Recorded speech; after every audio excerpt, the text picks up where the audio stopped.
Isang dayuhang turista na bumisita lang sa Pilipinas nalulungkot sa naranasan niya sa bansa natin.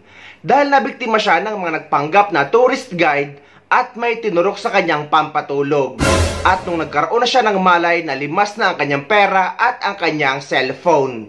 Natangayan ng halos 100,000 pisong halaga ng cellphone at pera ang isang dayuhang turista matapos umanong biktimahin ng grupong nag-alok na ipapasyal siya. Ang nabistong estilo ng mga suspect na naaresto rin kalaunan sa pagtutok ni June Veneracion. They were really friendly, so I just trust them. Ito ang daing ng French tourist na si alias Matthew. Matapos umanong pagkatiwalaan ng grupong lumapit sa kanya nitong linggo, May 25, habang naglalakad siya sa Makati.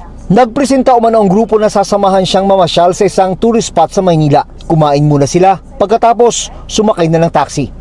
And at one point, I felt an injection in my arm, so they drugged me, and I became completely unconscious, and I have no memories. Nang magkamalay si Matthew, doon na niya nalaman na nalimas na ang kanyang pera at gamit. Pagising niya, wala na yung kanyang mga gamit na cellphone at cash na nagkakahalaga ng 96,000 pesos. Ang naturang estilo ng pangbibiktima galing umano sa tinaguriang Ativan Gang. Lumang grupo na ang tinaguriang Ativan Gang, pero bago raw ang modus ng pagturok nila sa biktimang dayuhan, sabi ng PNP. Kakaiba raw ito sa lumang estilo ng grupo. Nung mga bata tayo, itong Ativan ay inahalo sa pagkain o sa inumin. Pero dito sa insidente na to, ay naging injectable. Nabanggit po nung isa sa mga babae po na isa sa mga suspects po na masyado ng gasgas yung kanilang paglagay ng gamot or kung anumang chemical sa tubig tas pinapainom.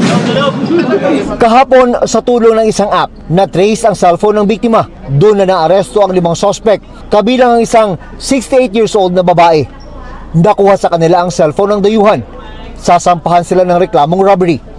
Ano po kami in-inject, sir? Bakit nahilo, sir? Nakatulog. Kampo siguro, yung sleeping pills. Paano nilagay? Paano pinainom? Nalo? Sa prutas.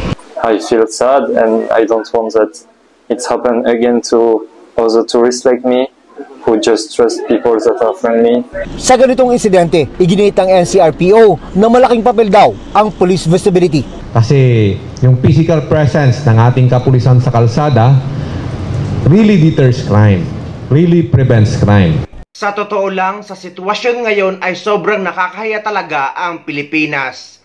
Dahil patuloy na nang iengganyo ang ating gobyerno sa pagpapadami ng turista sa ating bansa, pero hindi nila maayos-ayos ang public safety. Kagaya na lang na may na-rape at pinatay sa Boracay, may hinold up at binaril sa Pampanga, at ito pa at marami pang iba. Ang mga kriminal kasi ay hindi yan titigil at hindi yan madadala kung hindi makakaranas or makakatikim ng kamay na bakal. At ang masakla pa ay bawal silang saktan ngayon. Tapos magpapiyansa lang sila at paulit-ulit na gagawin ang maganyang gawain na patuloy ding sumisira sa magandang imahe ng Pilipinas.